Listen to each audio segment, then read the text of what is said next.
boxing update po tayo mga idol. Cuadro-Alas Jonrel Casimero dahil sa kanyang malupet na panalo dito kay Luis Pantera Nery mga idol, na tikiyo talagang inabot, impresibo at talagang pinakita sa buong mundo kung sino si Casimero, ang angas ng Pinas. Hindi lang angas mga idol, kundi halimaw talaga, no? Ayon sa ating mga malupit na analyst mga idol, talagang malupit na upset of the year o century daw ang mangyayari dito kay Casimero at Naoya Inoue. Kung baga mga idol, sa nakita daw nila ng bakbakan ni Casimero at Nery, ay dito daw nila makikita na easy fight lang daw itong si Naoya Inoue kay Casimero. Dahil may lakas at bilis at timing itong si Casimero mga idol, at matapang na boxing hero. Kaya daw itong makipag-engage, at yan ay talagang baon ni Casimero na tatalunin daw itong si Naoya Inoue.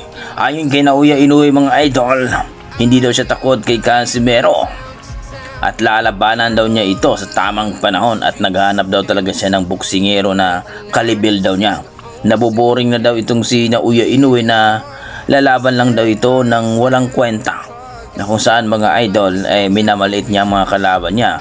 Pero ayon sa ating mga boxing fans, bakit hindi na daw niya palagan itong si Casimero na rank number 4 na ito at rank number 10 na ito sa IBF? Kumbaga mga idol, contender na ito.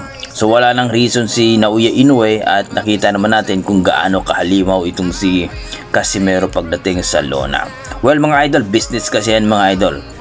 So, nakita ng mga kalaban o nakita ng kampo ni Naoya Inoue na mukhang matutudas itong si Naoya Inoue kay Casimero, kaya hindi nila pinalagan talaga. Kumbaga, iwas talaga sila kay Casimero kahit pa anong sabihin ni Casimero. Pero ganun pa man mga idol, naniniwala ang ating mga boxing fans na kapag lalaban itong si Naoya Inoue kay Casimero, ma-upset daw talaga ito.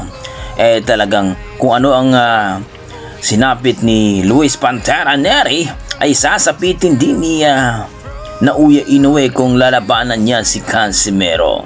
Pero may iba din mga idol na kahit daw si Casimero hindi talaga ubra kay Naoya Inoue, at gagapang lang dito ni Naoya Inoue. So kayo mga idol, ano masasabi nyo dito kung sakaling na matuloy na ang kanilang bakbakan, dahil na mayroong rumors na sa bansang Saudi daw ang kanilang mega fight? Kung matuloy yan mga idol, sa tingin nyo, kaya ba ni Casimero itong si Naoya Inoue na pagapangin katulad ni Luis Pantera Nery? Sa kabilang banda mga idol, Sean Gibbon, pinalayas na ba sa MP dahil may bago ng CEO ang MP Promotion? Eto na nga mga idol, na may bago na pong CEO ang MP Promotion na si Jazz Motor, na kung saan mga idol, ayon kay Jazz Motor, wala daw siyang paki kung sinong kalaban ni Pacquiao, dahil pag lumaban itong sa Pacquiao ay siguradong panalo daw siya lagi, dahil pera kumbaga.